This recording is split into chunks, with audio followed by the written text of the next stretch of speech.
Islamic Urdu Beta. السلام علیکم Share, comment, ورحمۃ اللہ subscribe. وبرکاتہ. نحمده ونصلي على رسوله الكريم اما بعد. الحمد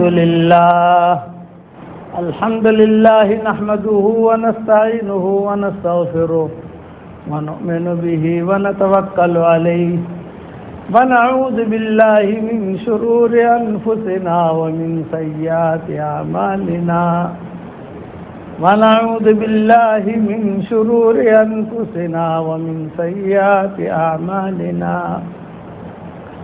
ونعوذ بالله من شرور أنفسنا ومن سيئات أعمالنا من يهده الله فلا مضل له ومن يضلله فلا هادي له ونشهد أن لا إله إلا الله وحده لا شريك له ونشهد أن سيدنا ومولانا محمدا عبده ورسوله صلى الله عليه وعلى آله وأصحابه وبارك وسلم تسليما كثيرا كثيرا. أما بعد فأعوذ بالله من الشيطان الرجيم. بسم الله الرحمن الرحيم. فاعلم أنه لا إله إلا الله واستغفر لذنبك وللمؤمنين والمؤمنات والله يعلم متقلبكم ومثواكم. صدق اللہ العظیم. قابل احترام بھائیوں، دوستوں اور بزرگوں، کوئی بھی چیز بغیر قربانی کے وجود میں نہیں آتی ہے. مکان بنانا ہے، قربانی دو. دکان بنانی ہے، قربانی دو. مدرسہ بنانا ہے، قربانی دو. تو اتنا بڑا دین جس پر جنت کا فیصلہ ہے، دیندار کو اللہ جنت دے گا. جنت اور جہنم کا دار و مدار دینداری اور بے دینی پر ہے. تو اتنا بڑا دین بغیر قربانیوں کے کیسے وجود میں آئے گا؟ صرف بیان سے وجود میں نہیں آئے گا. اس کے لیے تو محنت کرنی پڑے گی، جان بھی کھپانی پڑے گی، مال بھی لگانا پڑے گا، جذبات کے خلاف ہوگا، مزاج کے خلاف تو برداشت کرنا پڑے گا. حضور صلی اللہ علیہ وسلم نے ہر لائن کی قربانیاں دی، پیش کی. ابراہیم علیہ السلام نے ہر لائن کی قربانی دی. اس قربانی کا نتیجہ یہ ہوا کہ آج سارا حاجی جو ہے وہ مکہ میں موجود ہے. حضور صلی اللہ علیہ وسلم خود فرماتے تھے، میں میرے باپ ابراہیم کی دعا کا ظہور ہوں. حدیثوں میں آتا ہے کہ میں میرے باپ ابراہیم کی دعا کا ظہور ہوں. بغیر قربانی کے کوئی چیز وجود میں نہیں آتی، تھکنا پڑتا ہے. خالی آدمی کھانا کھائے، گھومے پھرے اور دین زندگی میں آئے، یہ نہیں ہوتا. حضور صلی اللہ علیہ وسلم کے گھر میں کھانا تک نہیں ہوتا تھا. حضرت عائشہ فرماتی تھی 2 مہینے تک 2 چاند ہم دیکھ لیتی تھی اور ہمارے گھر میں کھانا نہیں پکتا تھا. آج گٹھامن میں کوئی ایسا گھر ہے تو پوچھا کسی نے آج کیا کھاتے تھے؟ فرمایا اسودے، 2 کالی چیزوں پر ہمارا گزر ہوتا تھا. کون ہے؟ حضور صلی اللہ علیہ وسلم ہے. ماں ہے ام المومنین. کھانے کو کچھ نہیں، مل گئی تو روزی، نہ ملی تو روزہ. آپ فرماتے ہوئے کچھ ہے کھانے کو تو کچھ نہیں ہے، چلو اتنی صائم ہوں.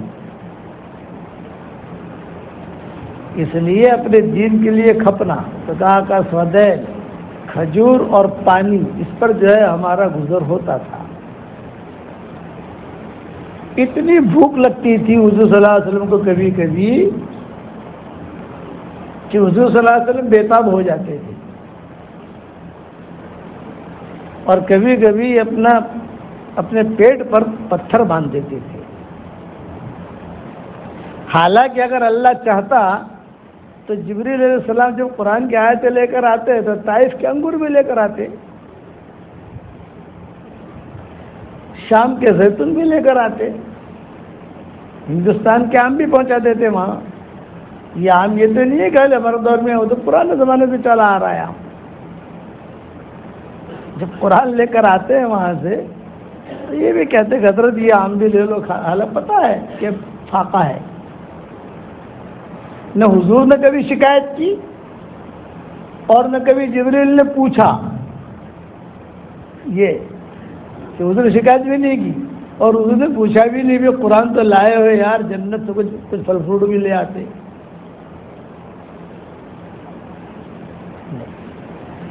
قرآن لیا, محفوظ کیا اور جبریل سلام کر کے چلے گئے. کبھی جبریل نے پوچھا نہیں ہے کہ میں آئی ہیلپ یو,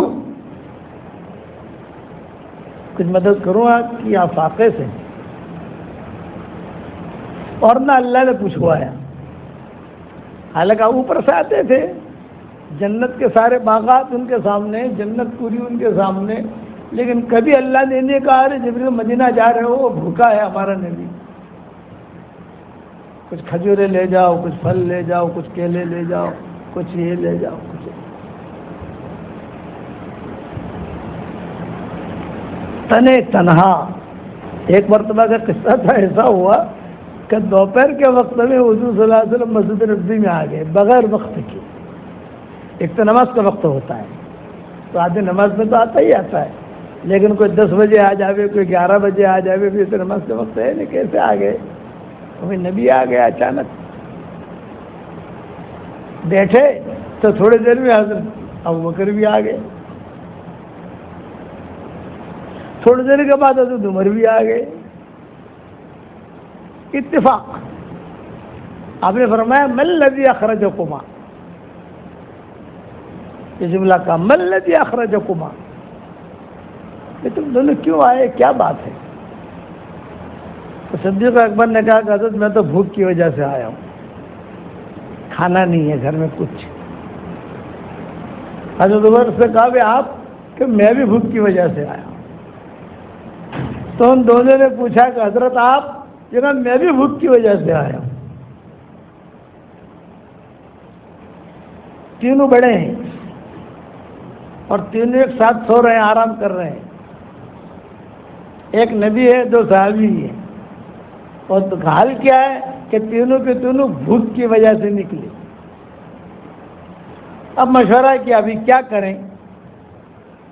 یہ حدیث میں یہ قصہ تفصیل سے آتا ہے, میں مختصر بیان کروں گا, میری طبیعت مزانی ہے, میں تفصیل تو بیان نہیں کر سکتا, لیکن یہ کہ میں سمجھا رہا ہوں کہ بغیر قربانی کے, بغیر تھکے, بغیر مجاہدے کے کوئی چیز وجود میں نہیں آتی ہے.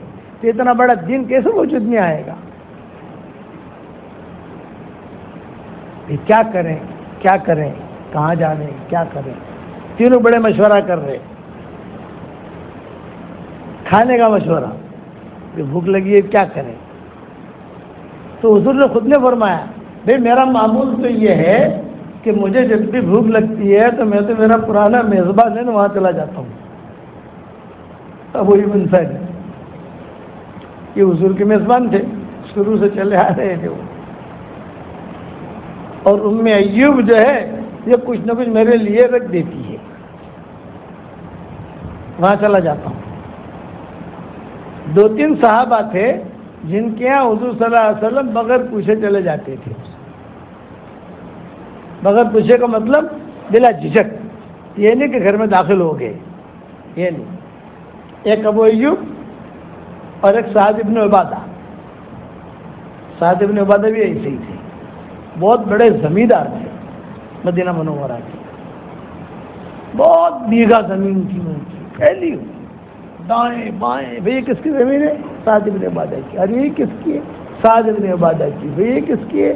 سعد ابن عبادہ کی.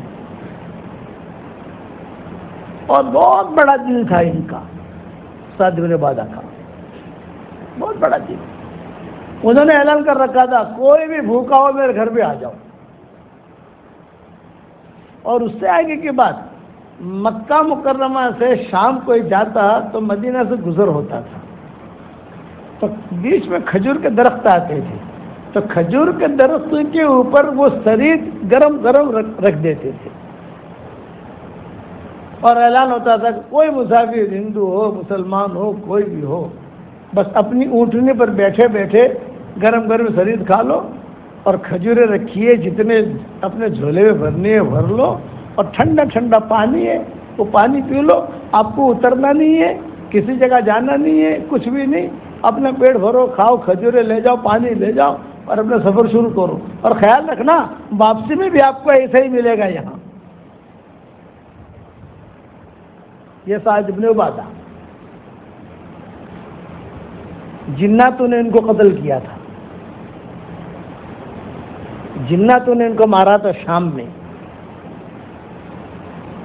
یہ سعد ابن عبادہ بڑے آدمی تھے، اور بڑا لمبا قصہ ہے کہ جناتوں نے کیوں مارا ان کو، اس کا خبر ہے کہ نا جنات بھی قتل کرتے ہیں۔ سعد ابن عبادہ کو قتل کرنے والے جنات تھے۔ نحن قتلنا سید الخزرج سعد ابن عبادہ، نحن قتلنا سید الخزرج سعد ابن عبادہ فرمیناہ ولم یخطف آدا۔ شام میں تھے، حضرت عمر نے فجر کی نماز پڑھائی یہاں مدینہ منورہ میں، اور فجر کی نماز پڑھا کر یوں بیٹھے، اور جناتوں نے یہ اشعار پڑھے مسجد نبوی میں، نحن قتلنا سید الخزرج سعد بن عبادہ فرمیناہ فلم یخطف آدا۔ ہم نے سعد بن عبادہ کو قتل کر دیا، یعنی 10 منٹ پہلے قتل کیا ہے، اور 10 منٹ بعد یہاں خبر دے رہے ہیں، کہاں شام اور کہاں مدینہ۔ اور ایسا تیر ہم نے مارا ہے کہ سیدھا اس کے دل کو لگا، اور ہم نے قتل کر دیا۔ حضرت عمر نے کہا بھی کہاں سے آواز آ رہی ہے، یہ کون ہے، ہمارے اتنے بڑے آدمی کو مار دیا، یہ کون ہے؟ تو جنات بھی ہوتے تھے نا، جنات۔ تو کچھ لوگوں نے کہا کہ حضرت یہ ہاتف غیبی کی آواز ہے، کوئی انسان نہیں بول رہا ہے، کبھی یہاں سے آواز آتی تھی، کبھی یہاں سے آواز آتی تھی، کبھی وہاں سے آواز آتی تھی، کبھی پیچھے سے آواز آتی تھی۔ تو حضرت عمر سمجھ گئے کہ یہ جناتوں نے یہ کام کیا ہے۔ پھر جناتوں نے کہا بھی حضرت عمر کو ہم نے مارا ہے۔ حضرت عمر نے کہا کہ میں قصاص لوں گا، قصاص، لیکن وہ کا قابو میں آنے، پکڑے تو جاتے نہیں ہے نا۔ اسی لیے جناتوں نے ہمارے حضرت جی سے کہا تھا کہ حضرت ہم گشت نہیں کر سکتے، کہ کیوں؟ تو گشت کرنے جاتے ہیں، ایک وہاں بھاگ جاتا ہے، ایک وہاں بھاگ جاتا ہے، ایک امریکہ چلا جاتا ہے، ایک روس چلا جاتا ہے، کس پر گشت کریں ہم؟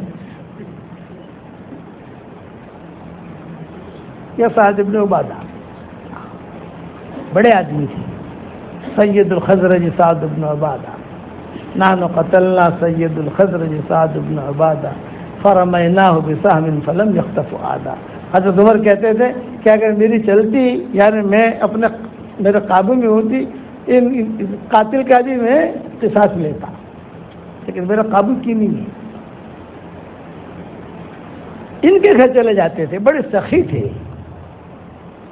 کھجوروں کے بڑے بڑے باغات تھے، اور آپ لوگوں کو کہتا ہوں کہ اب تمہارے پاس زمین بہت ہے، کھجور اگاؤ،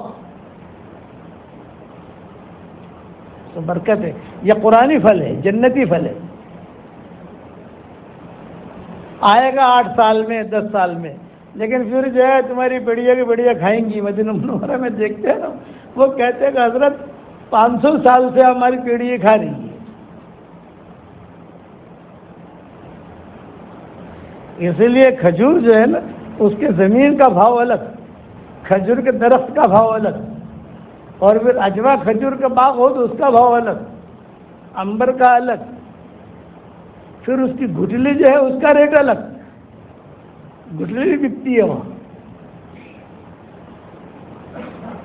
بڑے باغات تھے، تو حضور صلی اللہ علیہ وسلم کبھی سعد بن عبادہ کے وہاں چلے جاتے، اور کبھی ابو ایوب انصاری کے مقام پر آ جاتے، لیکن حضور اکیلے جاتے تھے، سارے خاندان کو لے کے نہیں جاتے تھے۔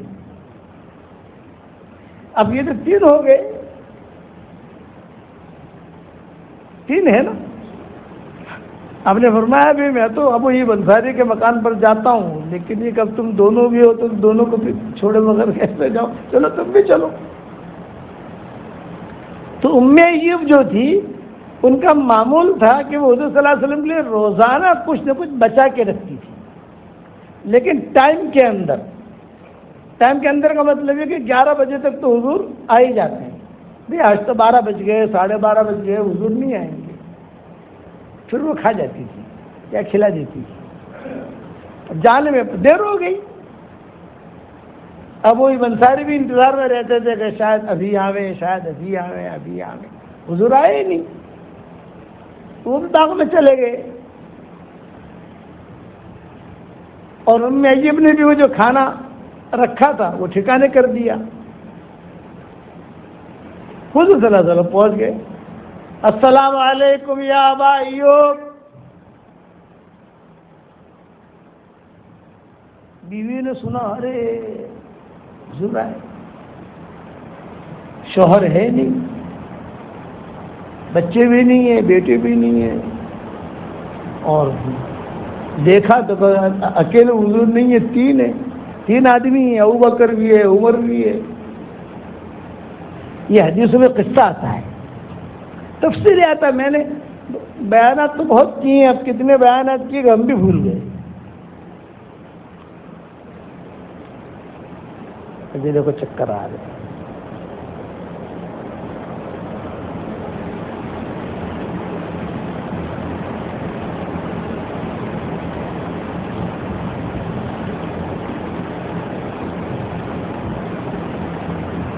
تو یہ ام ایوب جو تھی اس نے باہر دیکھا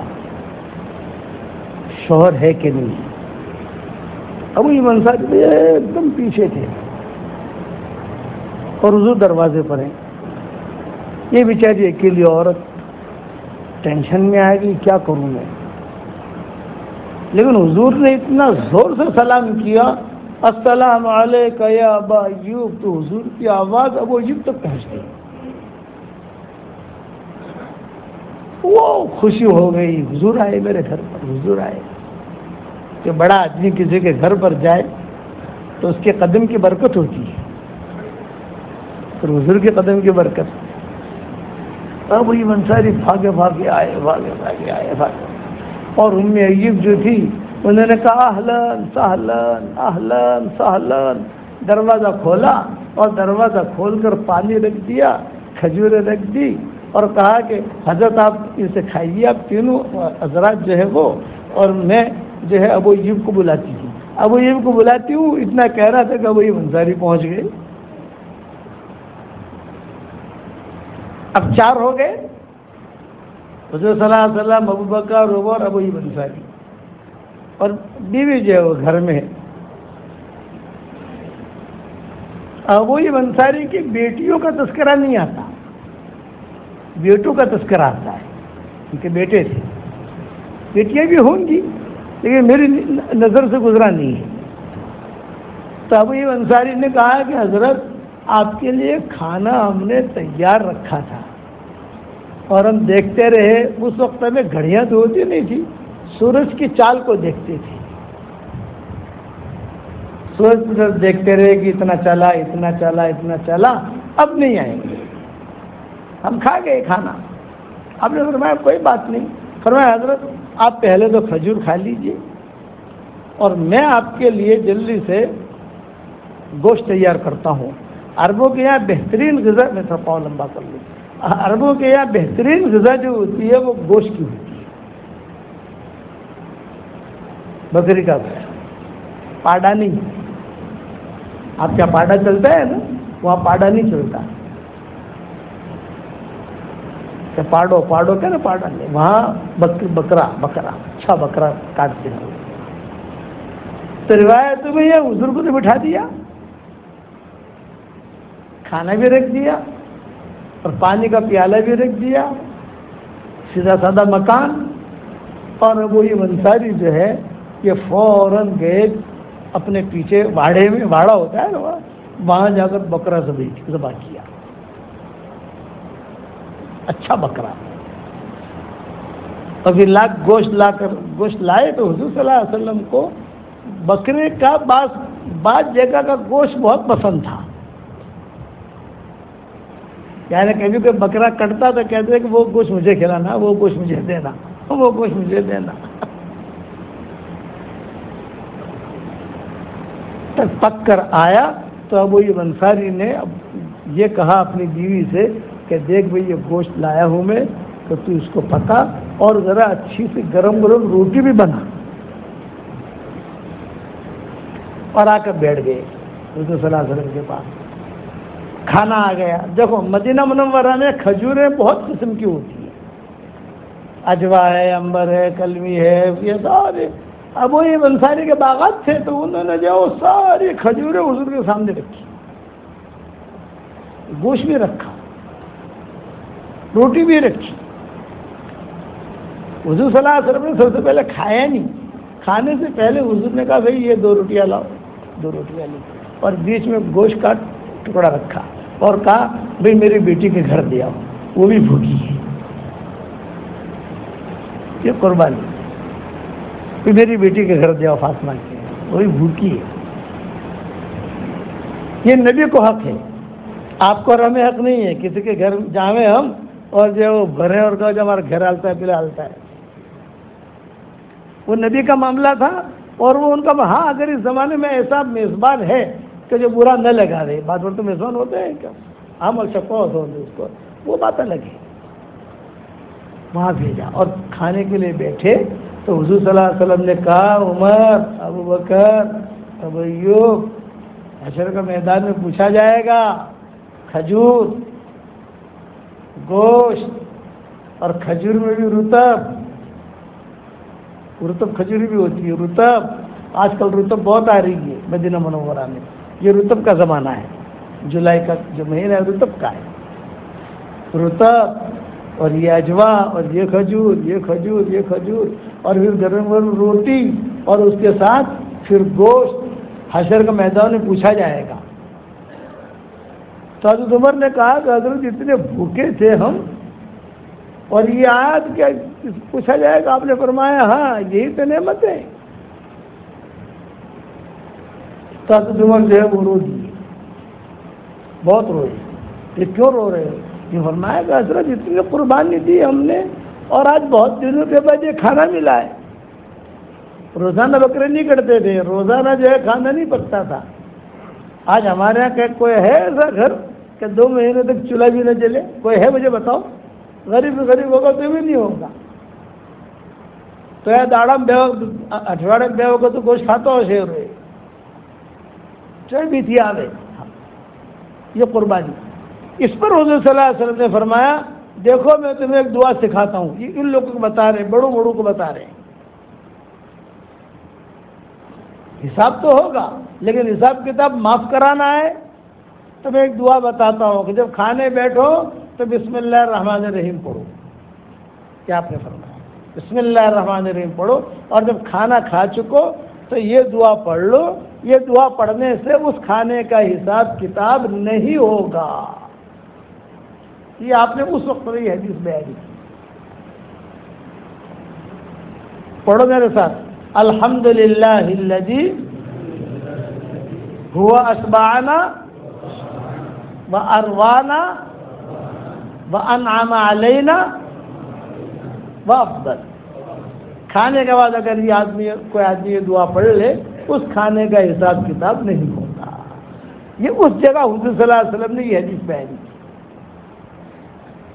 اب ہو گیا، کھانا کھا لیا، پیٹ بھر گیا تو حضور صلی اللہ علیہ وسلم نے ابو ایوب انصاری سے کہا بھئی اللہ تمہیں جزائے خیر دے، تم نے ہماری خدمت کی اور تم نے ہمیں کھلایا، اللہ آپ کو بہت. مجھے تھوڑا چکر آ رہے، تھوڑی دیر رک کے بیان کروں گا میں.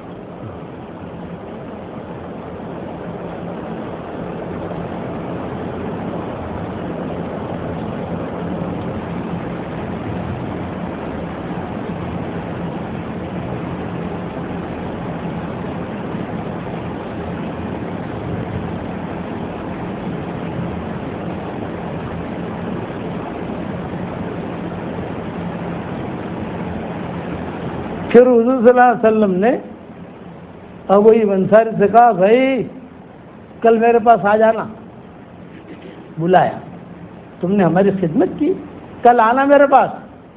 ابو ایوب انصاری نے سنا نہیں، ہاں کرو کرو یار، ابو ایوب انصاری نے سنا نہیں۔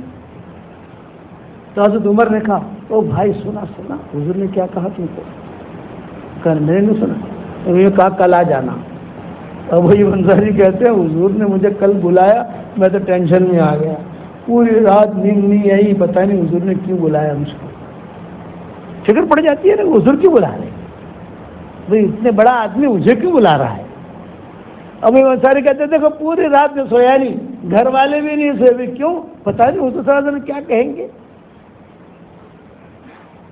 جب دوسرے دن ملنے گیا، بہت دعا مانگ کر استغفار کر کے ملنے گیا، تو حضور کچھ غلطی نہیں، بیٹھ بٹھایا اور بٹھا کر یوں کہا کہ دیکھو تم نے مجھ پر احسان کیا تو میں بھی چاہتا ہوں کہ تم پر احسان کروں۔ خالی لفافہ لے کے جیب میں نہیں رکھتے تھے، اس کے بعد جو ہے اس کا خیال بھی رکھتے تھے۔ اب میں نے سوچا کہ تم پر کیا احسان کروں، کیا دوں؟ تو حضور نے فرمایا یہ میری باندھی ہے، یہ میں تمہیں ہدیہ دیتا ہوں، اور میں سفارش کرتا ہوں کہ یہ لڑکی بہت اچھی ہے، جب تک میں نے میرے گھر میں دیکھا اس کو بہت اچھی ہے، اس لیے اس کے ساتھ اچھا معاملہ کرنا۔ یہ حضور نے کہا اچھا معاملہ کرنا۔ اور وہ یہ انصاری کہتے ہیں کہ باندھی تو بہت خوبصورت تھی، بہت اچھی تھی، اور باندھی سے صحبت بھی جائز ہے، تو میں تو خوش ہو گیا، لیکن حضور نے جب سفارش کی کہ اچھا معاملہ کرنا، اب میں رستے میں باندھی کو لے کر آیا اور میں سوچتا رہا یار کیا اچھا معاملہ کروں، نبی کے گھر کی خادمہ ہے۔ تو میرے دل میں یہ بات آئی کہ اس کے ساتھ اچھا معاملہ یہ ہے کہ میں اس کو آزاد کروں، تو اس کو آزاد کر دیا، اس باندھی کو۔ یہ قربانی ہے۔ اچھا قربانی دینے والے پھر حالات پر بھی آتے ہیں، یہی ابو ایوب انصاری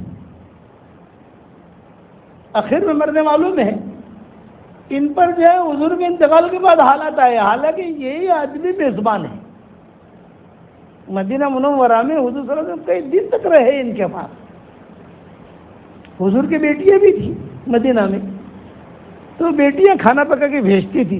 اب یہ ساری کہتے تھے کہ نہیں نہیں نہیں بیٹیوں تم مت لاؤ، ہمیں کھانا پکا کے دیں گے، ہمیں کھانا کھلائیں گے حضور صلی اللہ علیہ وسلم کو، اتنی خدمت کی۔ لیکن انتقال کے بعد حالات آئے، زبردست حالات آئے ان پر، سب چھن گیا، بالکل غریب کنگال ہو گئے ابو ایوب انصاری۔ تو اس زمانے کا جو ذمہ دار تھا اس کے پاس گئے کہ میں حضور کا میزبان ہوں، میرا باغ بھی ختم ہو گیا، نوکر بھی ختم ہو گئے، سب ختم ہو گیا، میں میری کچھ مدد کرو۔ تو اس نے وہ ایسے حالات تھے امت کے اوپر، وہ آپس کے انتشار کے، انہوں نے کوئی جواب نہیں دیا۔ ابو ایوب انصاری بہت روئے۔ میں نے یہ قصہ ہمارے مولانا زبیر صاحب کو سنایا فجر بعد، تو مولانا زبیر صاحب بھی بہت روئے، بہت روئے مرکز کے کمرے میں، بہت دھیان سے سنتے رہے۔ فجر کی نماز پڑھتے تھے، فجر کی نماز کے بعد مولانا زبیر صاحب کو جا کر ہم بیٹھتے تھے آدھا گھنٹہ ایسا اسی گپ شپ، پھر جو اپنے اپنے قبروں میں چلے جاتے تھے، پھر مشورے کے لیے اٹھتے تھے۔ مولانا بہت روئے، مدینہ میں کسی نے ان کا ساتھ نہیں دیا، حالانکہ سب جانتے تھے کہ ابو ایوب انصاری ہے، بڑا آدمی ہے، حضور کا میزبان، بات ختم ہو گئی۔ بس اب ماشاءاللہ اثر ہوا۔ کون ہے بھائی؟ ہاں بس ٹھیک ہے، اس سے مجھے یعنی اچھا لگا۔ تو ابو ایوب انصاری نے اپنے گھر والوں سے کہا بھی کیا کریں، اپنا پان تو خود ختم تھی، اپنے قربانی بو والی، اب اپنے کیا کریں؟ تو بیوی نے کہا کہ یا کسی نے کہا ہے کہ ایک کام کرو، بصرہ چلے جاؤ، بصرہ وہاں عبداللہ ابن عباس ہیں، یہ وہاں کے گورنر تھے عبداللہ ابن عباس، تو وہاں چلے جاؤ، شاید وہ تمہاری مدد کریں گے، کیونکہ عبداللہ ابن عباس جانتے تھے کہ یہ آدمی کون ہے۔ ڈاکٹر کر بھرتی کر گئے. یہ جانتے تھے. اب ٹوپی دے دو خالی. انشاءاللہ میں مضمون پورا کروں گا, دھیان سے سنو. بیماریاں شماریاں یہ تو آتی رہتی ہیں, لیکن یہ چیز دھیان سے سنو. میں کیا کہنا چاہتا ہوں, کیا آپ کام کرو گے تو حالات بھی آئیں گے. ایسے زبردست حالات میں گرے ابو ایوب انصاری. انہوں نے استخارہ کیا. استخارہ کر کے انہوں نے بصرہ کا سفر کا ارادہ کیا. وہاں عبداللہ ابن عباس کو پتہ چلا کہ ابو ایوب انصاری آ رہے. وہ تو بادشاہ تھے, وہاں کے امیر تھے. گورنر کا مطلب بادشاہ ہوتا ہے. او ہو روایت میں لکھا ہے عبداللہ ابن عباس نے پورا محل اپنا خالی کر دیا اور لال کہتے ہیں ریڈ کارپٹ دور تک قالین بچھایا ان کے اکرام میں. اور استقبال کے لیے عبداللہ ابن عباس خود گئے. تو روایت میں ابو ایوب انصاری نے دیکھا کہ اوہو پورا بصرہ جو ہے نکل آیا ہے میرے استقبال کے لیے. پورا بصرہ, میں تو ایک عام آدمی ہوں. عبداللہ ابن عباس نے مصافحہ کیا. ان کے لیے خاص قسم کا گھوڑا لائے تھے. خاص قسم کے گھوڑے کا مطلب یہ مرسیڈیز کار لائے تھے. نشان ہے یہ خاص قسم کا گھوڑا ہے, شاہی گھوڑا ہے, اس پر تم بیٹھو اور میرے محل میں چلو.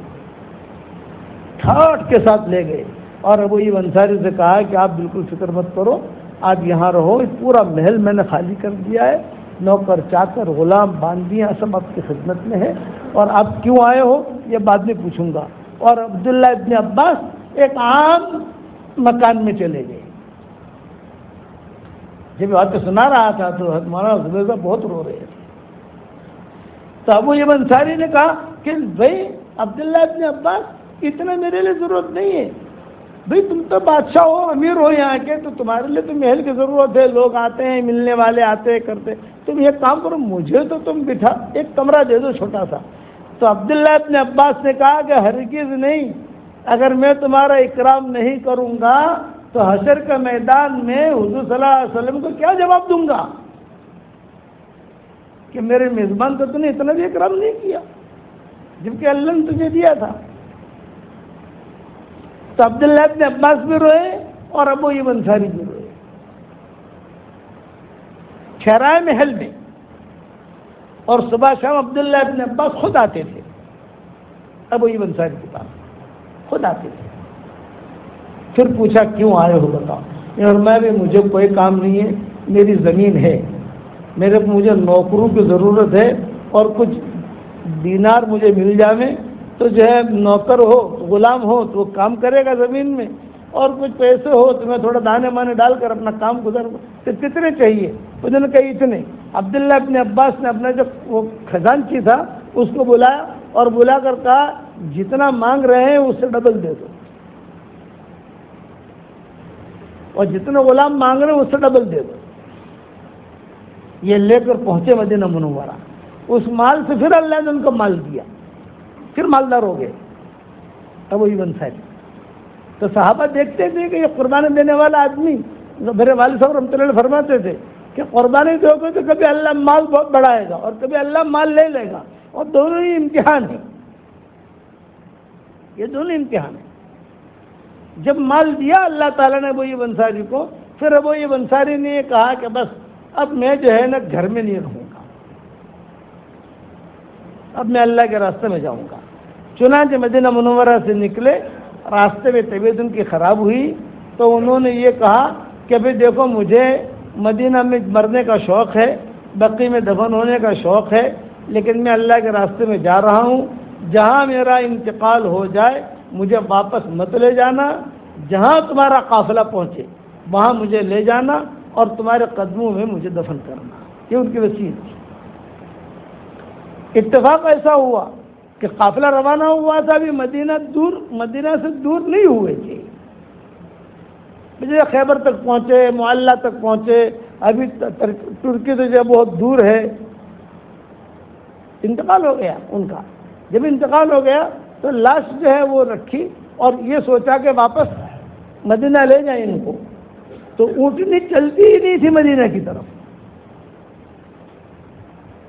اونٹنی چلتی نہیں تھی, مدینہ کا رخ کرتے تھے تو وہ اونٹنی ہی رخ موڑ لیتی تھی. 17 دن تک ان کے لاش کو لے کر یہ لوگ چلے ہیں اور کوئی بھی بدبو نہیں آئی, کچھ بھی نہیں, 17 دن تک. اور آج ان کی قبر قسطنطنیہ میں ہے, استنبول میں. میں کئی مرتبہ وہاں گیا ہوں. اب وہی ترکی والے کہتے تھے کہ اس اللہ والے کی برکت سے ہم لوگ چل رہے ہیں.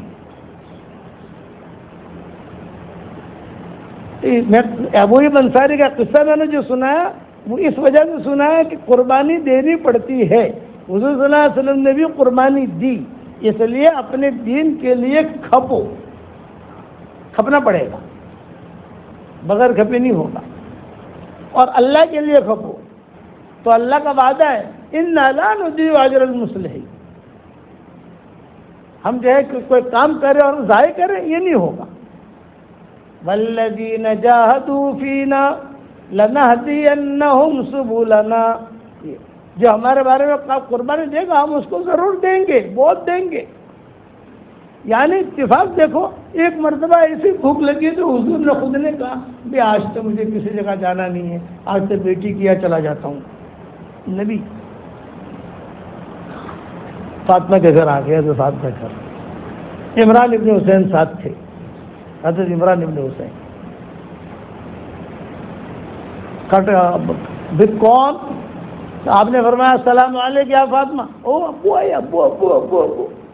فرمایا کہ ابو آئیے آئیے, لیکن ہل ماں کا حد کوئی ہے آپ کے ساتھ؟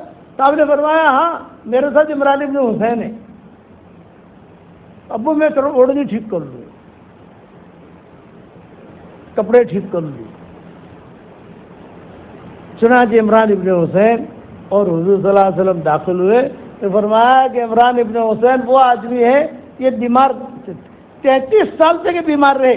عمران ابن حسین ان کو پھوڑا ہوا تھا یہاں کمر میں, تو وہ سیدھا سو نہیں سکتے تھے, دائیں کروٹ.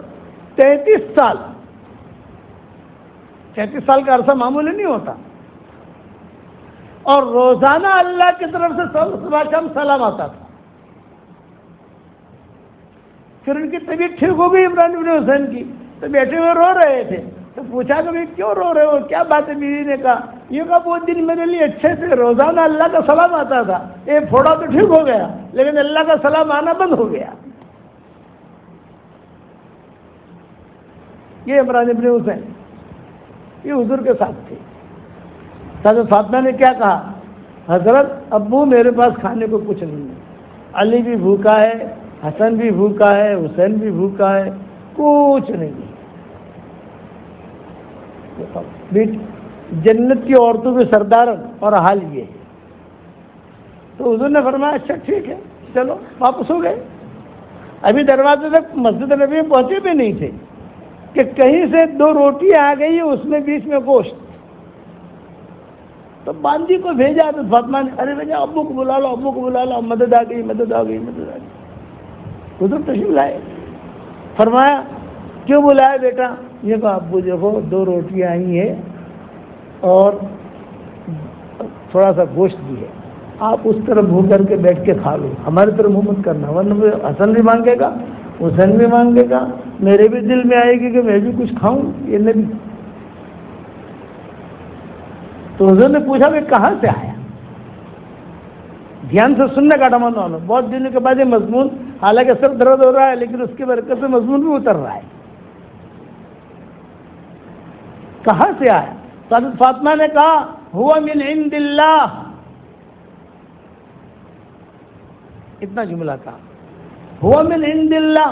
صاحب نے فرمایا ارے واہ واہ واہ واہ فاطمہ, تو نے تو سلف صالحات کا جواب دیا. ہوا من عند اللہ ان اللہ یرزق من یشاء بغیر حساب. تو حضور صلی اللہ علیہ وسلم نے 2 روٹیاں لی اور گوشت بھی لیا اور جو ہے ٹکڑے کیے اور کہا کہ یہ عائشہ کو دیا ہو، یہ میمونہ کو دیا ہو، ام سلمہ کو دیا ہو، فلاں کو دیا ہو، فلاں کو دیا ہو. حضرت فاطمہ کہتی تھی کہ میں نے کہا لو پٹی چوا تو وہ مخلص آپ اپنا چھو رہے کہ پٹی چوا تو بدھے مخلص. پھر حضور نے بھی کھایا اور جو تھا جیسا تھا ویسا ہی بچا رہا، اور یہ کہا بولو بھی تم بھی کھا لینا، علی کو بھی کھلانا، تم بھی کھا لینا، اللہ نے برکت دی. یہ روایت ہے، لیکن اس میں علماء ایک نقطہ لکھتے ہیں، یہ نقطہ یہ عمل کرنا. آپ گھر پر گئے اور آپ کی بیگم بیڑی نہ کہ اور ہماری بیڑی سے وہ تھوڑا سدھرو اور تھوڑا ترقی کرو. بیگم کہنے کا کہ میری فرشی حور ہے، ہماری بہو سے، ہماری بیڑی سے، ہماری آپ یہ نہ یہ میرا جملہ نہ کہوانا بھی فرشی حور ہے، میری بیگم ہے. آپ گھر گئے، آپ کے بیوی کے پاس آپ نے کوئی چیز خاص دیکھی، کوئی چیز، ارے اچھا ٹھیک ہے آپ اپنا گھر میں ہوتے نا، تو سب سے پہلے کیا جواب دے؟ ہوا من عند اللہ ان اللہ یرزق من یشاء بغیر حساب. پھر بعد میں بتائے فلاں نے بھیجا، فلاں نے بھیجا. یا اسی طریقے پر آپ کے ہاتھ میں کوئی چیز دیکھی تو بیگم نے پوچھا ارے چوتھے لایا، تو تمہارے ہاتھ میں گھڑیاں لیتی ہے نا، تو چوتھیا. تو پہلے کیا جواب دو؟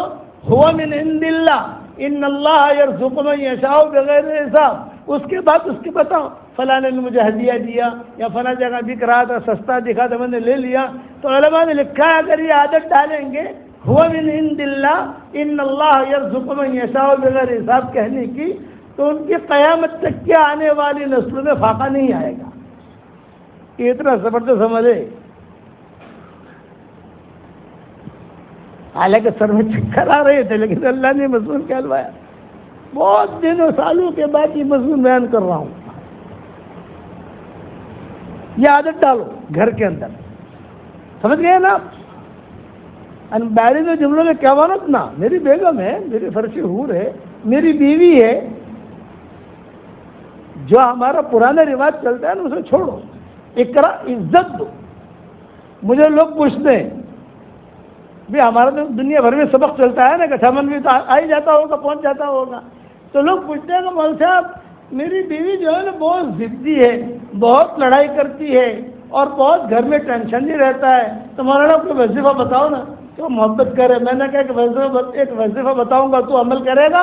ہاں مول صاحب تھک گیا ہوں، ضرور عمل کروں گا. میں نے کہا ہر مہینے میں پہلی تاریخ آوے 10,000 روپیہ ہدیہ دے دے اس کو، کبھی لڑے گی نہیں.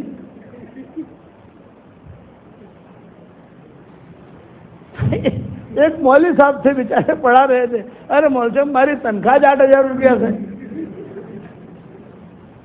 تو میں نے کہا تاری تنخواہ 8,000 روپیہ سے تو 500 روپیہ تو آلی سکتا تو 500 روپیہ ہدیوال. انڈیا والے ہو تو روپیے میں کہتا ہوں، اور سعودیہ والے ہو تو ریال میں کہتا ہوں، اور امریکہ والا ہو تو پھر ڈالر میں کہتا ہوں، انگلینڈ والا ہو تو پاؤنڈ میں کہتا ہوں. پاؤنڈ دے اس کو ہدیہ، کبھی لڑے گی نہیں. آج کل تو آدمی چاہتا ہے کہ بس ایسی جب وہ خدمت کرتے رہے، کچھ دوں نہیں کچھ کروں نہیں اور بالکل تابع بن کے رہے. ایسا نہیں چلتا. عزت دو. حضور صلی اللہ علیہ وسلم نے عزتیں دی ہیں، لڑکیوں کا مقام دیا ہے، بیویوں کا مقام دیا ہے. احترام کرتے تھے حضور صلی اللہ علیہ وسلم، ان کا خیال رکھتے تھے، پیار دیتے تھے. میرے والد صاحب رحمۃ اللہ علیہ کے مضمون بہت عجیب طریقے سے بیان کرتے تھے. چونکہ ہم چھوٹے چھوٹے تھے تو بولے کہ آج کل تو آدمی گھر جاتا ہے نا تو بیوی اور بچے سمجھتے ہیں کہ کوئی پولیس انسپیکٹر آ گیا ہے. Police inspector. عزت دو، کسی اپنے اولاد کو بھی عزت دو، پیار دو، اس اولاد آپ سے قریب آئے گی. شادیاں کرو اپنے لڑکیوں کی لڑکوں کی، ان سے پوچھو تاری شادی وہ کروں سو تو تیار سکے نا، ابنا تارا کرویش پڑ سے. یہ غلط ہے. ہمیں طے کروی سے تارا کرویش پڑ سے نا. قصے ہیں جسوں کے اندر، ایک قصہ نہیں کئی قصے. اس لیے میں نے جو مضمون شروع کیا تھا، بغیر قربانی کے کوئی چیز بھی وجود میں نہیں آتی ہے. اور یہ ہوا من عند اللہ والا وظیفہ سنبھال کے رکھنا. میں نے جو کہا ہے کوئی بھی چیز نہیں آئی گھر میں تو بیوی پوچھے گی میں چوتھے لایا کہنے آ گیا جی ہوا من عند اللہ ان اللہ یرزق من یشاء بغیر حساب. حضور صلی اللہ علیہ وسلم نے خود کہا حضرت فاطمہ سے ارے بیٹا مجھے بہت خوشی ہوئی تو نے تو سلف صالحات کا جواب دیا. ایک تو ایک وظیفہ یہ ہو گیا قربانی کا ایک سبق یہ. دوسرا سبق یہ کہ اپنے ہاتھ سے فقیر کے ہاتھ میں صدقہ دو. جو آدمی اپنے ہاتھ سے فقیر کے ہاتھ میں صدقہ دے گا بری موت سے اللہ اس کی حفاظت کرے گا. یہ بھی شریف میں ہے. اور تیسرا سبق یہ روزانہ 313 مرتبہ سورہ اخلاص پڑھنے کی عادت ڈالو. روزانہ 313 مرتبہ. آج میرے ساتھ ایک معاملہ ہوا. ایک آدمی نے مجھے کہا روز جیسا ہے نا میں نے اس سے کہا روز 313 رکعت قل اللہ احد بڑھوا لوں تو مجھے کیا کہتا ہے مجھے 313 رکعت قل اللہ احد قل اللہ احد قل اللہ احد قل اللہ احد قل. یار یہ شفا آدمی سے یار سمجھا نا. ارے پوری صورت بڑھوا نہیں خالی قل اللہ احد نا تو قل اللہ احد ہم جاؤ بلے کیے سے تم سورہ اخلاص. اور کئی علاقے تو ایسے ہیں کہ ان کو پتہ بھی نہیں ہے سورہ اخلاص کیا ہے تو سمجھانا پڑتا ہے. قل هو اللہ احد اللہ الصمد لم یلد ولم یولد ولم یکن له کفوا احد. 313 مرتبہ پڑھو. ایک ساتھ پڑھنے کی ضرورت نہیں ہے. کبھی 10 مرتبہ پڑھ لیا کبھی 15 مرتبہ پڑھ لیا کبھی 20 مرتبہ پڑھ لیا کبھی جو ہے 50 مرتبہ پڑھ لیا لیکن 313 کا کوٹا پورا کرنے کا. روزانہ 313 مرتبہ ہم سورہ اخلاص پڑھیں گے انشاءاللہ. 31 بنگلے جنت میں تیار ہوں گے انشاءاللہ. تو گٹھامن والوں آپ میرے گاؤں کو میں کہتا ہوں گٹھامن میں تو بربڑیاں بہت بنا لی. اب اپنی پراپرٹی جنت میں بناؤ. یہ جنت کی پراپرٹی ہے. 31 بنگلے روزانہ تیار ہوں گے. صحیح حدیثوں میں آتا ہے. اور کوئی پیسہ نہیں کچھ بھی نہیں کہیں پر بھی جانا نہیں آپ کو رجسٹر کرانے کے لیے. آپ نے یہاں پڑھا اور وہاں بنگلہ تیار کرو گے انشاءاللہ. اب آپ کے دل میں یہ آئے گا کہ مول صاحب روز 313 وقت تو سورہ اخلاص پڑھશું અને 31 બંગલાએ મળશે ઇન્શાઅલ્લાહ. પણ માણસ કે આટલા બધા બંગલા કરશું શું કે ભાડું વાળું આવશે કે નહીં આવે એકડે بھی وہاں بھاڑا تو آئے گا نہیں. وہاں تو سب بادشاہ داخل ہوں گے. میں دعا کرتا ہوں جس اللہ نے ہمیں ہماری مسجد میں جمع کیا وہ اللہ ہم سب کو جنت الفردوس میں نبی کے پڑوس میں ہماری قیامت تک کی آنے والی نسلوں کے ساتھ اللہ ہم سب کو جمع کر دے. تو موسم شکر تو میں جواب دیتا ہوں دیکھ کوئی ٹینشن لینے کی ضرورت نہیں ہے.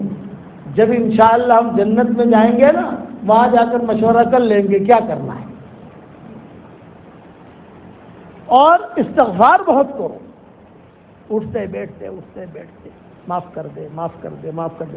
استغفار کرنے سے اللہ تعالیٰ لڑکی بھی دیتا ہے اولاد بھی دیتا ہے لڑکی بھی دیتا ہے. میں مسجد نبوی میں ہی بیٹھا ہوا تھا ریاض الجنہ میں. ایک بہت بڑا مالدار عرب ہے وہاں کا بینک کا مینیجر.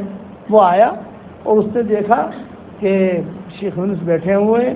وہ بیچارہ میں اپنا جوانی کے دن تھے ہمارے اپنا پڑھ رہا تھا ریاض الجنہ کے اندر. وہ میرے قریب آ کے بیٹھ گیا.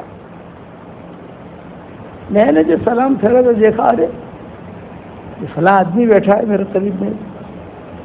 سلام کیا السلام علیکم وعلیکم السلام. عربوں کی عادت ہوتی ہے وہ پیشانی کو بوسہ دیتے ہیں کیف الحال شیخ کیف الحال کیف الحال. تو اس نے کہا کہ شیخ میرے ایک پرائیویٹ بات ہے آپ کسی کو کہنا مت. مدینہ میں کسی کو کہنا مت. یہ میرے آپ کے درمیان ہے. کہ سارا مدینہ مجھے پہچانتا ہے. نہیں میں نے کہا کہو. اب میں آپ کے سامنے قصہ ایسے سناتا ہوں کہ آپ تو اس کو جانتے نہیں ہو تو قصہ سنانے میں کوئی حرج نہیں. مدینہ والے تو سب جانتے ہیں اس کو. بینک کا مینیجر ہے تو بینک کے مینیجر کو تو ہاتھ میں جانتا ہے نا. بڑے سے بڑا آدمی کبھی بڑے بڑے چیک آتے ہیں بڑے. بولے میری پرائیویٹ بات ہے کہتے ہوئے بہت شرماتا ہوں اور یہاں کے اماموں سے پوچھ بھی نہیں سکتا. میرا راز وہاں چلا جائے گا. اگر ان سے پوچھوں گا اماموں سے تو میرا راز وہاں چلا جائے گا. آپ سے پوچھنے میں کوئی حرج نہیں ہے کیونکہ آپ ہندوستان کو چلے جاؤ گے اور مجھے اس کا کوئی حل ملے گا. کہ مولوی صاحب میرے پاس جو ہے نا شادی میں نے کیے تو لڑکیاں پیدا ہوتی ہیں ہر سال، اور میں چاہتا ہوں کہ لڑکے بھی اللہ سے، تاکہ میرے پاس بہت مال ہے، وہ مال کچھ چلے، لڑکیاں کیا کام کریں گی؟ تو میرے زبان سے کیا نکلا؟ میں نے کہا وہ لڑکیاں تو برکت ہے۔ مولانا برکت بہت ہو گئی، تو مجھے کہتا ہے کہ برکت بہت ہو گئی مول صاحب، اب تو جو ہے کوئی ایسا وظیفہ بتا دو کہ مجھے اللہ تعالیٰ لڑکے دے میری بیوی۔ میں نے کہا دیکھ، لڑکوں کے لیے دوسری شادی مت کرنا، لڑکوں کے لیے دوسری شادی مت کرنا، پتہ نہیں اب اس سے لڑکے ہوتے ہیں کہ نہیں ہوتے، آپ سمجھیں گے نہیں تو اب، لیکن میں تجھے ایک وظیفہ بتاتا ہوں، تو کرے گا تو کروں گا، تیری بیوی کرے گی تو کرے گی تو ٹھیک۔ اچھا، اس کی بیوی بھی ہمیں پہچانتی تھی، جو عربی عورتیں آتی ہے مرکز آتی تھی تو ابا کو جانتی تھی، ابا کے بارے میں ہمیں جانتی تھی۔ میں نے کہا 1000 دانے کی تصویر لے لے، اس نے کہا لے لی۔ میں نے کہا روزانہ تم دونوں میاں بیوی 24 گھنٹے میں 1000 مرتبہ استغفار پڑھو، اللہم اغفر لی، اللہم اغفر لی، اللہم اغفر لی، اللہ۔ بیوی بھی پڑھے اور تم بھی پڑھ، اللہ لڑکے دے گا انشاءاللہ۔ ہو گئی بات، وہ اپنی جگہ میں میری جگہ۔ 1 سال کے بعد میں مدینہ منورہ ایئرپورٹ پر اترا تو جو ساتھی ہمارے استقبال میں آئے تھے تو ساتھ میں یہ بھی آیا تھا مینیجر۔ تو ساتھیوں نے کہا بھی اتنا بڑا آدمی حضرت کے استقبال میں کیسے آیا، کیا بات؟ اس کے ہاتھ میں یعنی کوئی چیز تھی ہدیہ دینے کے لیے، اجوا کھجور تھی 1 کلو 2 کلو۔ اس نے مجھے اجوا کھجور تھمائی اور میرے کان میں کہا الحمدللہ عبداللہ عبد الرحمان۔ سمجھ گئے؟ جڑوا لڑکے دیے اللہ نے، اور نام رکھا میں نے عبداللہ عبد الرحمان۔ میں سمجھ گیا، وہ سمجھ گیا، جزاک اللہ۔ یہ استغفار کی برکت۔ پھر دوسرے سال گیا، وہی ایئرپورٹ پر کھڑا تھا، میں نے کہا سلام کئی فالحال سے، اس نے مجھے اجوا کھجور دی اور کان میں کہا الحمدللہ حسن حسین۔ ہو گیا۔ اس کے بعد جو ہے پھر گیا میں، جب گیا تو وہ جو ہے بغیر اجوا کھجور کے کھڑا تھا، اجوا کھجور نہیں۔ ملاقات آئے تو صحیح، تو کان میں کیا کہہ رہا ہے؟ انا للہ و انا الیہ راجعون ماتت وہی دفنت فی البقیع۔ اس کا انتقال ہو گیا ہے میری بیوی کا، اور بقیع میں دفن ہو گئی۔ یہ نہیں، تیسری مرتبہ گیا تو پھر اس نے مجھے کہا کھجور لایا تیسری مرتبہ، اور کہا اس نے محمد احمد، 6 بیٹے ہوئے استغفار کی برکت سے، عبداللہ عبد الرحمان، پھر حسن حسین، پھر محمد احمد۔ پھر جب چوتھی مرتبہ گیا تو اس نے کہا بقیع میں دفن ہو گئی۔ یہ استغفار کی برکت ہے، اور قرآن میں ہے، یہ قرآن کے بعد بتا رہا ہوں کہ اگر خوشحالی والی زندگی گزارتے ہو استغفار بہت کرو۔ یہ متعکم متاعا حسنا الی اجل مسمى فقلت استغفروا ربکم انه كان غفارا يرسل السماء عليكم مدرارا ويمددكم بأموال وبنين ويجعل لكم جنات ويجعل لكم أنهارا ما لكم لا ترجون لله وقارا وقد خلقكم أطوارا۔ نوح علیہ السلام، ارے استغفار کرو، اللہ تمہیں بارشیں بھی دے گا، مال میں برکت دے گا، حلال مال دے گا، حرام مال نہیں۔ عام طور سے حرام مال زیادہ ہوتا ہے، جس کے پاس مال بہت ہے تو وہ کہیں نہ کہیں دیکھو کہیں نہ کہیں حرام ہوگا۔ حرام مال جو ہے وہ زیادہ ہوتا ہے، حلال مال کم ہوتا ہے۔ یہ پوائنٹ ذہن میں رکھنا، جتنا بڑی تجارت ہو کہیں نہ کہیں لنک اس کی حرام، وہ کچھ نہ کچھ چکر ہوگا اندر۔ اللہ تمہیں لڑکے دے گا، تمہیں یہ دے گا، تمہیں یہ دے گا، اس لیے اٹھتے بیٹھتے استغفار کرو گے انشاءاللہ بھائی۔ اس پر میں میری بات ختم کرتا ہوں، میں دعا کرا لیتا ہوں، تھوڑا سا چکر میرے آ رہے ہیں، بیان تو ہو گیا الحمدللہ، میں دوسری جگہ جا کے اپنی نماز پڑھ لوں گا۔ بس آپ حضرات سے ایک درخواست یہ ہے کہ بھی اللہ کے راستے کی نقل و حرکت بھی جاری رکھو۔ ہر جگہ اجتماعات ہو رہے ہیں، مشورے ہو رہے ہیں. ہماری یہ مسجد ہے، اب تو ماشاءاللہ ہمارے گاؤں میں مسجدیں بن گئی، اللہ کا شکر ہے، ورنہ پہلے تو کچھ بھی نہیں تھا. میرے والد صاحب رحمۃ اللہ علیہ مجھے ایک جملہ کہتے تھے، ارے یونس آپڑا ہو جاتے آخی دنیا نے اندر روشنی اللہ پھیلا ویسے پراپا کٹھا منوں تو اندھاروں سے. تو میرے ابا کہتے تھے کہ آپڑا کٹھو مننا اندر تو اندھاروں سے. تو ابا دعا کرو تو نہیں. دیکھو آج اللہ تعالیٰ نے ان کی دعاؤں کی برکت سے مدرسہ ہی بنا دیا، بڑا مدرسہ بن گیا ماشاءاللہ. اور دیکھو یہاں بھی مدرسہ ہے الحمدللہ، اور پھر جو ہے ماشاءاللہ نقل و حرکت بھی ہو رہی ہے. اور بہت خوشی ہوتی ہے کہ ماشاءاللہ کوئی بھی اکابرین آتے ہیں تو آپ سب خدمت کے لیے تیار ہو جاتے ہو. ہمارا خبر زماں سب آئے ماشاءاللہ. تو میں نے یہ سنا کہ ہمارے گٹھا بند کے نوجوان بچے ماشاءاللہ رمضان کے مہینے میں بھجیے لانا، پانی پلانا، یہ کرنا، کوئی جوڑ ہوتا ہے تو ہمارے بچے جو ہے وہ فوراً ایک آواز کے اوپر کھڑے ہو جاتے ہیں. بہت بڑی چیز ہے. ہماری شریعت میں ہر نیکی، کوئی بھی نیکی قبول کرانی ہو تو پورے قواعد کی ضرورت ہے. نماز قبول کرانی ہے آپ کو 100% قواعد لائے گی آپ تو قبول ہوگی. زکوٰۃ قبول کرانی ہے 100% قواعد لائے گی تو قبول ہوگا. آپ کو جو ہے حج قبول کرانا ہے 100% لائیے. صرف ایک نیکی ایسی ہے جس میں 100% قواعد کی ضرورت نہیں ہے، ایک نیکی صرف، اور وہ ہے خدمت. کتے کو خالی پانی پلایا تھا، اتنی خدمت کی تھی، بخشش ہوگی. تو یہ آپ کے اندر جو خدمت کا مادہ ہے اس سے مجھے بہت خوشی ہے. اور میں کل ہی مولانا یوسف صاحب سے کہتا تھا کہ یہ آج کہہ رہا تھا کہ آج میرے والد صاحب اگر قبر میں سے آتے اور دیکھتے کہ ارے میرے گٹھامن میں ایسا مدرسہ بن گیا ماشاءاللہ، اور لڑکیوں کا بھی کچھ نہ کچھ کام چل رہا ہے، کر رہے ہیں ساتھی ہمارے، اور ماشاءاللہ اتنے گھر بن گئے اتنے. ابا کو بہت خوشی ہوئی، بہت فکر کرتے تھے. ہم چھوٹے تھے تو یہ عثمان بھائی بھاگل والے ہیں بھاگل کے، ان کو کہتے تھے اللہ عثمان بھائی چودھری کہتے تھے ان کو. چلو سن رہے چودھری تمہیں یار ہمارا گومنی فکر کرو نا تو بھاگل ایک لائن فکر کرو سو تمہیں ہمارا گومنی فکر کرو. تو یہ عثمان بھائی چودھری جو ہے نا یہ تشکیلی آدمی تھے. کیسے تشکیلی آدمی تھے بتاؤ؟ بھاگل سے بس میں بیٹھتے پالمپور جانے کے لیے، تو پالمپور جاتے جاتے 2-3 آدمیوں کی تشکیل کر لیتے تھے وہ بس میں، اور بس میں تشکیل کر کے ان کو جو ہے پالپور مرکز میں لے جاتے تھے، اور پھر ان کے کپڑے وغیرہ بھاگل سے منگواتے تھے اور پھر وہیں سے ٹکٹ بنا کر مرکز بھیج دیتے تھے. تو لوگ جو تو دوا لیوا تو دوا بوا لے یعنی دوا موکلائی تھی بھاگل، اور بھاگل سے کپڑا منگایا. ایسے کئی لوگوں کے ساتھ ہوا ہے. وہ تشکیلی آدمی تھی، ویسے تشکیل کرتے تھے کہ بھاگل سے نکلے بس میں اور یہ دیکھا ہاں فلوسف آج جا کے بیٹھ گئے چمچ طبیعت تمہاری کیا گھومنا سو ماشاءاللہ ماشاءاللہ. خاص ایک اسٹائل ہوتی ہے نا بولنے کی ماشاءاللہ. بھائی اللہ کا رستہ میں چلو لگاڑو وہ فائدہ تھا انشاءاللہ.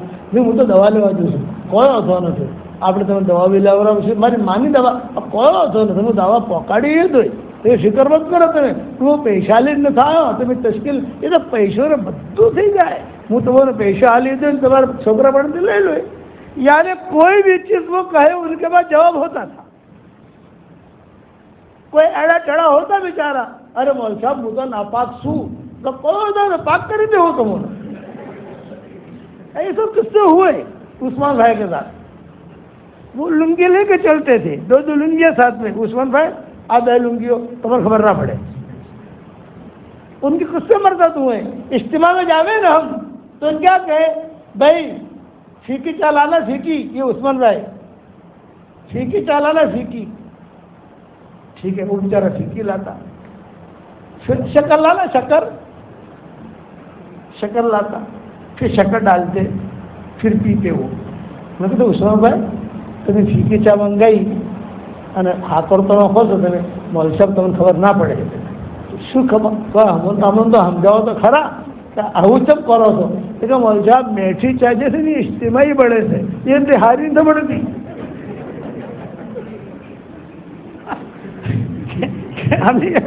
મેઠી ચા એ ઇજ્તિમાઈ બળે છે એ તિહારી નથી બળતી અને સૂકી છે ખાલી દૂધની બળે છે. એટલે